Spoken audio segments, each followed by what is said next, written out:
Olá, estamos aqui hoje para mais um Café com o Presidente. Hoje comigo, Adriano Conrado Rodrigues. Eu estou como vice-presidente do Conselho Regional de Fisioterapia e Terapia Ocupacional da Terceira Região, o Conselho do Estado de São Paulo, representando aqui nosso presidente José Renato de Oliveira Leite. Hoje com a doutora Pessia Grivak-Meyerhoff, um ícone da terapia ocupacional. É um prazer tê-la aqui hoje, doutora Pessia. Muito obrigada. É um prazer ter sido convidado, não há nem dúvida disso. Espero que vocês gostem e aproveitem a partir daqui as questões que levantaremos acerca da terapia ocupacional e a trajetória da doutora Pessia nos temas que abordaremos.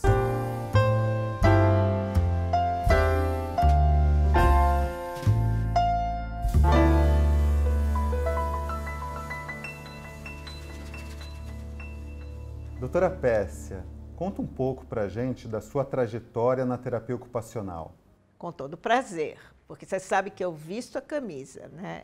E vou vestir ad eterno. A coisa mais linda do mundo é você ver o progresso que a terapia ocupacional fez desde que nós começamos na escola, há 50 anos atrás, e como vem evoluindo. Eu acho que isso é extremamente importante. A nossa lei magna...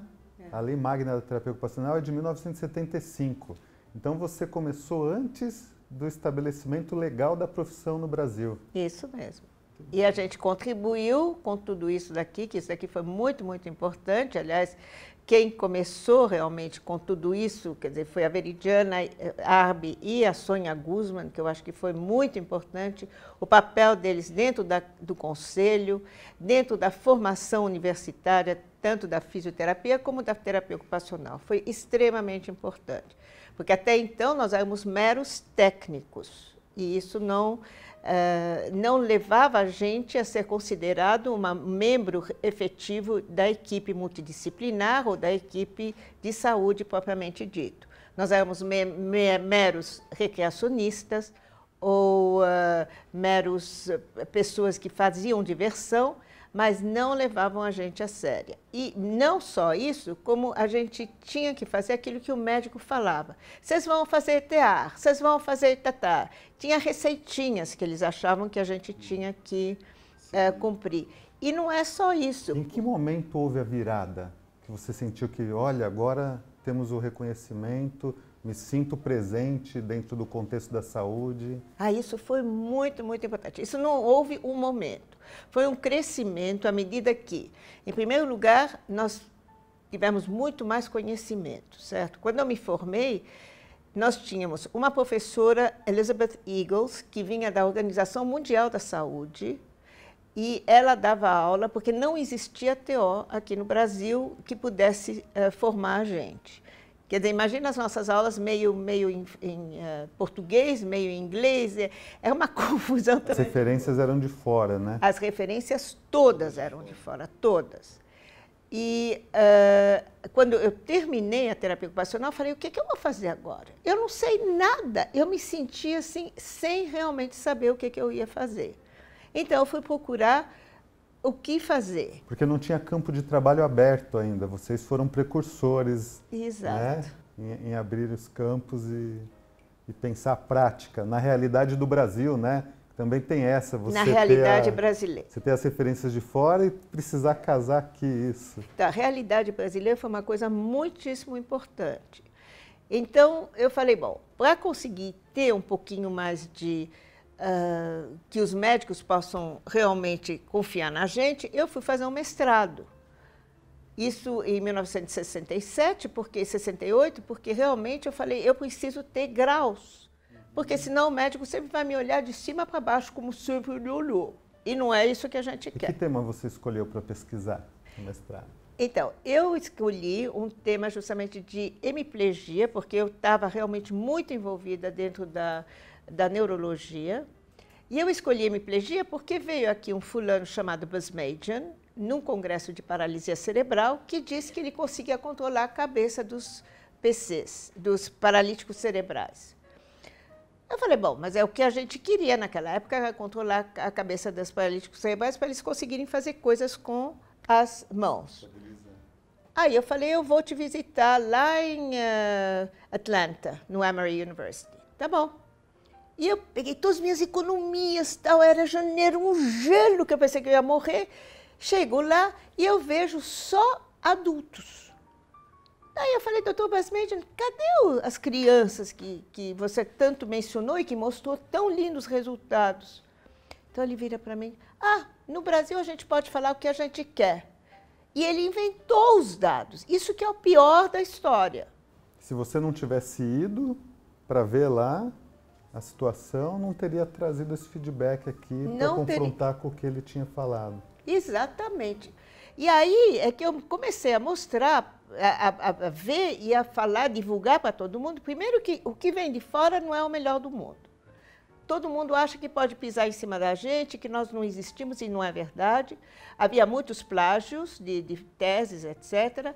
E a outra coisa que era muito importante é que, realmente, o que nós fazemos aqui tem que estar dentro de uma realidade nossa. Então, a minha tese foi com hemiplégico, sim, mas foi com hemiplégico adulto, porque ele só lidava com adultos e não com crianças. Mas depois de um AVC, né? Pós-AVC, não com PC eu fiz. E foi com biofeedback, foi uma coisa muito bonita, e eu cheguei à conclusão que justamente foi aí que teve um grande avanço, que não é só o biofeedback, que eles achavam que era o máximo, mas que se não tivesse uma base que fosse neuroevolutivo no conceito Bobat, o indivíduo realmente não evoluía tão bem. Aliás, não evoluía bem de jeito nenhum, porque ele entrava com muito mais espasticidade no outro membro que não estava sendo tratado. E a partir do método Bobat, você fez essa ligação com o biofeedback, que na época era estabelecido aí como referência de abordagem. Isso, como uma nova referência de abordagem. E por curiosidade, naquela época, como se dava o biofeedback? Ótima pergunta, fantástico! O meu mestrado é de comportamento neuromotor também, análise do comportamento neuromotor, e aí você usa o biofeedback? Eu tenho certeza que a curiosidade é de todo mundo que pesquisa, né?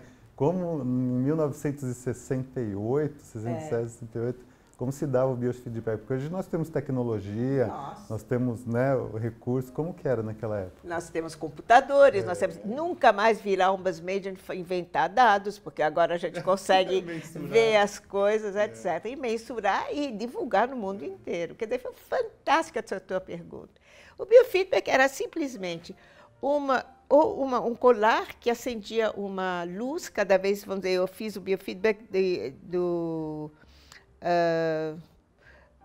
justamente do músculo que faz flexão dorsal do pé, mas com todo cuidado de não agir como reação. Exatamente. Porque todos eles entravam de cadeira de roda e saíam sem conseguir colocar o paletó, porque estava reação associada tão forte que o coitado do indivíduo não conseguia botar o paletó naquele frio. Então, justamente com o método Bobat, cada vez que ele fazia a flexão dorsal do pé, ele punha a mão, ele inibia a reação associada. E ele conseguia, com isso, fazer isso. E o que era? Na realidade, ele fazia a flexão dorsal e esse negócio ou acendia a luz, então ele tinha que estar simétrico e via a luz acesa, ou fazia um bip. Então, cada vez dava pode referência levantar sensorial. aqui. Cada vez, sensorial, auditiva ou visual.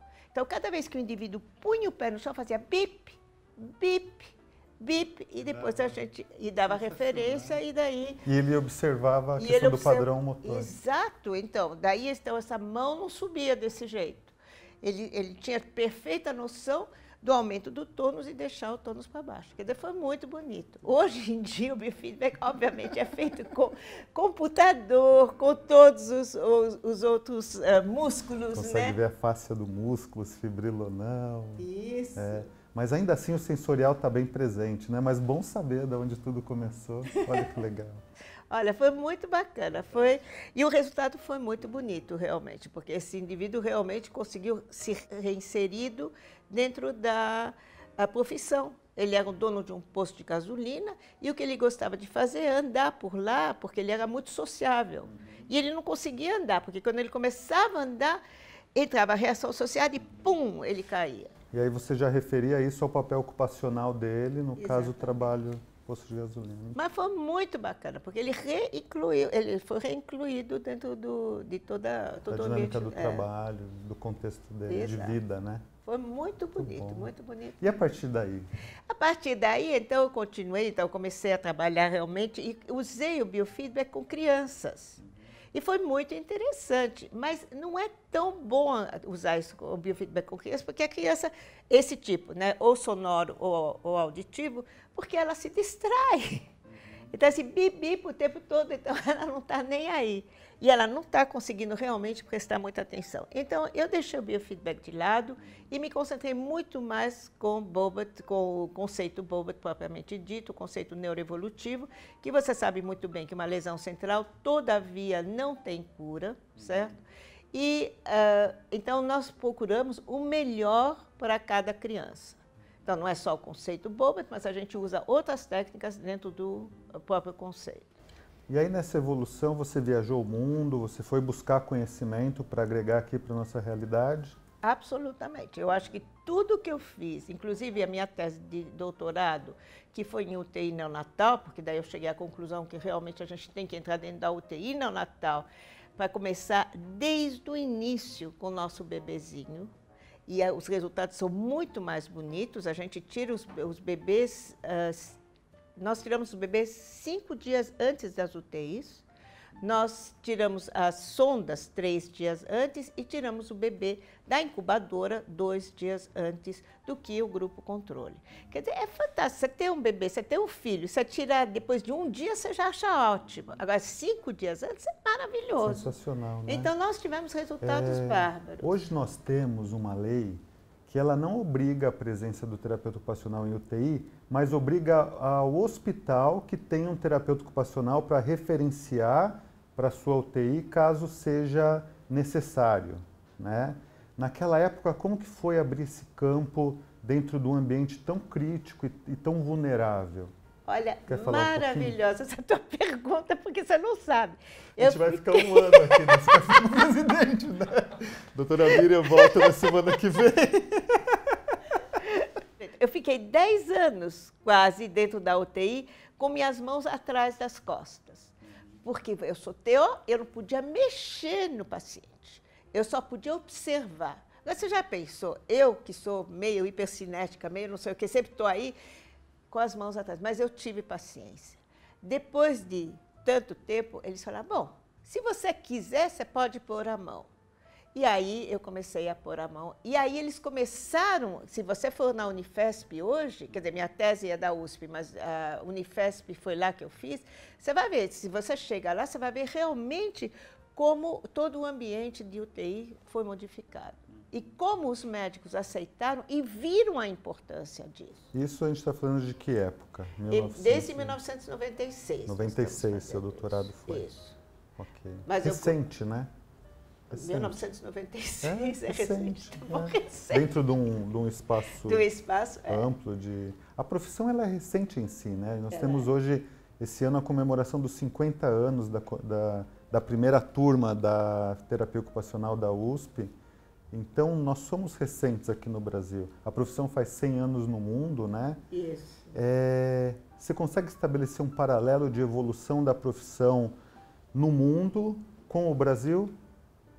Com o Brasil não só no sentido do reflexo que nós tivemos, mas o Brasil fazendo parte desses 100 anos? Quer falar um pouquinho disso? Olha, o que eu percebi é que nós começamos a ir em inúmeros congressos internacionais. Nós fomos convidados para falar. Quando a gente não era convidado, a gente ia lá, pagava com o próprio dinheiro e a gente se fazia presente. E a gente queria mostrar como nós somos iguais a todo mundo. Nós não somos Brasil, América do Sul, sem retaguarda, nós somos Brasil com muita retaguarda e com muitos dados. E foi maravilhoso, nós fomos muito bem aceitos em todos esses congressos não só de terapia ocupacional, porque principalmente quando você lida com neurologia, você tem que ter uma equipe multidisciplinar. Então, nossa equipe sempre é multidisciplinar, tem físio, tem TO, tem fono, tem muitas disciplinas junto, e isso foi... eles começaram a ver a importância que o Brasil tem dentro do mundo. A questão da interdisciplinaridade, que já ocorria na década de 90, chamava atenção nos espaços mais amplos de discussão no mundo, nos congressos, A tal ponto que minha última publicação do ano passado é uma publicação dentro de um livro de odontologia, porque eles estão fazendo um trabalho maravilhoso, os odonto com prematuros, para justamente evitar cáries e uma série de outras coisas, e junto com a física, né, com reatores atômicos, está uma coisa lindíssima. E está junto, justamente, TO está junto, Físio está junto, e nós estamos completamente numa equipe interdisciplinar maravilhosa. Eu costumo dizer que nós precisamos tomar muito cuidado, porque a interdisciplinaridade ela precisa ser responsável. Nós temos uma tendência, até pelo pouco número de profissionais, do outro profissional achar a nossa profissão bonita, aprender a respeito, ver a questão da prática e a tendência é se apropriar disso, porque nem sempre ela vai ter o terapeuta ocupacional por perto. Como que você vê, doutora Pessia, a importância de ter a especificidade bem colocada e de forma clara para que essa interdisciplinaridade realmente aconteça como se deve hoje em dia? Como há poucos terapeutas ocupacionais distribuídos no Brasil, muitas vezes a gente dá curso pelo Brasil inteiro e pela América do Sul. Acabei de voltar de um curso na Universidade do Chile, que a gente deu lá. Mas o que é muito importante é que eles, realmente você tem razão, porque como não tem TO, então eles, então nós vamos fazer. E nesses cursos eles percebem realmente a importância da TO. O que é a TO? A TO integra todas as áreas biopsicossocial e perceptiva dentro da profissão. E então o indivíduo, dentro da escola, ele precisa de TO, dentro do dia a dia, do social, em todos os lugares. E aí eles começam a ver, nossa, agora... Não é só saúde mais, né? Não como é era só lá saúde. atrás. Hoje a gente abarca um campo extenso, né? O social, a educação, além da saúde e outros campos que vão emergindo a partir da complexidade do ser humano, né? Exatamente. Porque é assim que a saúde vem evoluindo, a gente consegue enxergar o ser humano de forma mais complexa e aí entra a importância da nossa profissão. A questão da especificidade, como você vem abordando hoje em dia, você como formadora também, o profissional ele consegue se colocar nas equipes, o que é importante ele se instrumentalizar, como que você enxerga isso? Eu acho que o profissional, primeiro, ele tem que ter conhecimento. Ele não pode chegar a algum lugar e simplesmente chutar as coisas. Eu acho que ter conhecimento é a coisa mais importante. E nesse ponto, nós, da nossa época, a Cecília Nakagawa, que começou realmente com toda essa... Em 1971, eu quero mencionar a Cecília, eu acho que a Cecília hoje não pôde vir, mas ela, em 1971, tanto ela quanto eu, nós entramos no primeiro concurso do Estado, né, do servidor público, para trabalhar na psiquiatria, porque até então, TO era simplesmente a recreação. E, a partir daí, a Cecília construiu uma coisa maravilhosa dentro do Estado, na psiquiatria, e ela também entrou na geriatria, né? Então, foi muito lindo, porque daí abriu-se concursos, porque antes não tinha. Antes se empregava um TO só para ser recreacionista. Então, à medida que se abriu concursos, então começou a valorizar a profissão e tudo mais.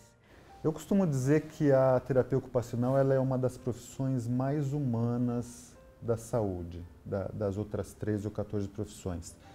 Mas não humana de ser boazinha, humana no sentido de olhar o ser humano como integral.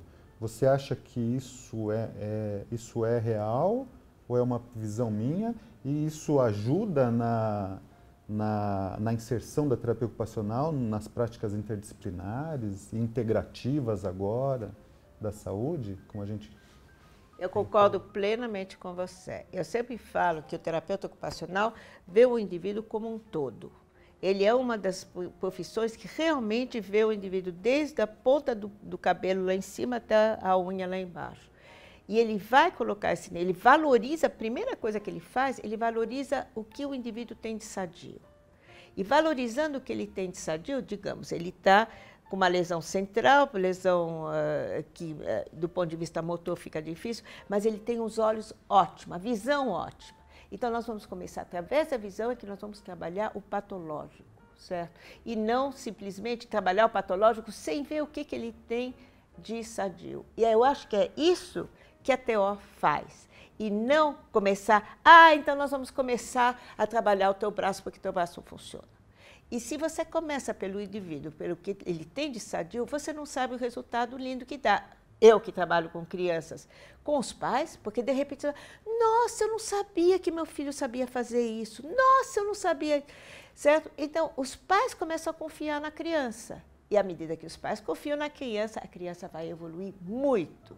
E confiam na gente, obviamente, porque a gente conseguiu mostrar o que essa criança é capaz de fazer através do não patológico. E depois entrar dentro do patológico. É olhar a metade cheia do copo, né? Para poder intervir na metade vazia, inclusive. Que nem sempre é possível, porque, como colocado aqui no âmbito do seu trabalho em si, as questões neurológicas, às vezes, elas são incidentes e você precisa adaptar ou criar novos caminhos e novas estratégias. E dentro da terapia ocupacional, isso a gente leva para a autonomia, para a independência. Eu acho que acaba sendo um aspecto importante, uma visão, né? Uma visão importante desse aspecto. Eu queria que dentro disso tudo que a gente conversou, você colocasse um pouquinho da identidade da nossa profissão, como ela evoluiu desde o início e o que a gente tem hoje de relevante para considerar, não só para os profissionais que estão atuando, que estão no mercado, que estão em busca de novos caminhos, inclusive, a partir das demandas que eles, né, encontram, mas para os estudantes que estão saindo da universidade agora, que vão começar a planejar suas carreiras, se enxergar como profissionais e precisar estabelecer a sua prática nesse cenário todo. Quer falar um pouquinho dessa identidade, da evolução dessa identidade? Então, eu acho que uma das coisas muito importantes é que a gente até estava conversando um pouquinho antes, como o estudante não conhece o que é terapia ocupacional, que é muito triste. O estudante, dentro da formação dele, ele não tem noção. Ele quer ser engenheiro, ele quer ser médico, ele quer ser dentista, ele nem sabe que existe terapia ocupacional. Então, eu acho que a primeira coisa que os TOs deveriam fazer realmente é divulgar o que nós fazemos. Isso é absolutamente importante. Nas escolas. Nas escolas, não há dúvida, porque os estudantes não têm ideia do que seja TO. Uma vez que o estudante está formado, uma das coisas que eu sempre fiz e continuo fazendo é indo nos últimos anos da medicina e conversando com os médicos para dizer o que é TO. Porque eles não sabem quando encaminhar para a TO. Eles sabem o que é físio, eles sabem o que é fono, eles não sabem o que é TO. Porque a TO realmente não se faz presente, porque o governo, muitas vezes, como você mesmo falou, eles têm a físio obrigatório, a fono obrigatório e a TO não é obrigatório dentro de uma UTI neonatal, digamos. Então, não, aliás, agora acabou de sair uma lei que TO também tem que entrar, graças a Deus. Porque até então eram só essas coisas mais específicas. A físio vai fazer. Nós ficamos muito vulneráveis no sentido, à mercê dos encaminhamentos e a apropriação da terapia ocupacional pela população, ela é fraca, né? Nós não estamos no imaginário popular. Muito boa essa visão, concordo plenamente. E eu acho que é isso que a gente tem que fazer. A gente tem que divulgar o que nós fazemos, divulgar não só para os estudantes, divulgar para a classe profissional. E aí nós vamos realmente conseguir muito mais o pé no chão do que é TO. Quer dizer, nós vamos conseguir um resultado muito bonito. Avanços da nossa identidade, desde ali do início para hoje, você consegue pontuar pontos fortes e pontos fracos da terapia ocupacional? Eu acho que como ponto forte, primeiro, nós estamos muito bem colocados dentro de investigações, pesquisas, etc. Nós somos reconhecidos no mundo inteiro, o pessoal realmente, aí vem o doutor Adriano, aí vem não sei o que, eles sabem justamente o que a gente faz, porque a gente realmente se faz presente através de posters ou através de convites. Nossa competência aparece. Nossa então, competência, é um ponto forte. Muito. Eu acho que isso é muito forte. A nossa competência também aparece muito em discussões clínicas, quer dizer, eu acho que isso também é muito importante, e em discussões multidisciplinares, coisa que antes realmente a TO não aparecia. E como ponto fraco, eu acho que a gente tinha que ter muito mais TOs dentro de todas as áreas. Nós temos muito pouca divulgação da terapia ocupacional. E, embora muitas vezes, como você mesmo tinha mencionado, tem vaga para TO, a TO não é preenchida porque simplesmente não tem TO suficiente para... não tem o interesse da TO de entrar em tal vaga porque é no interior ou coisa assim. E nós temos um campo imenso.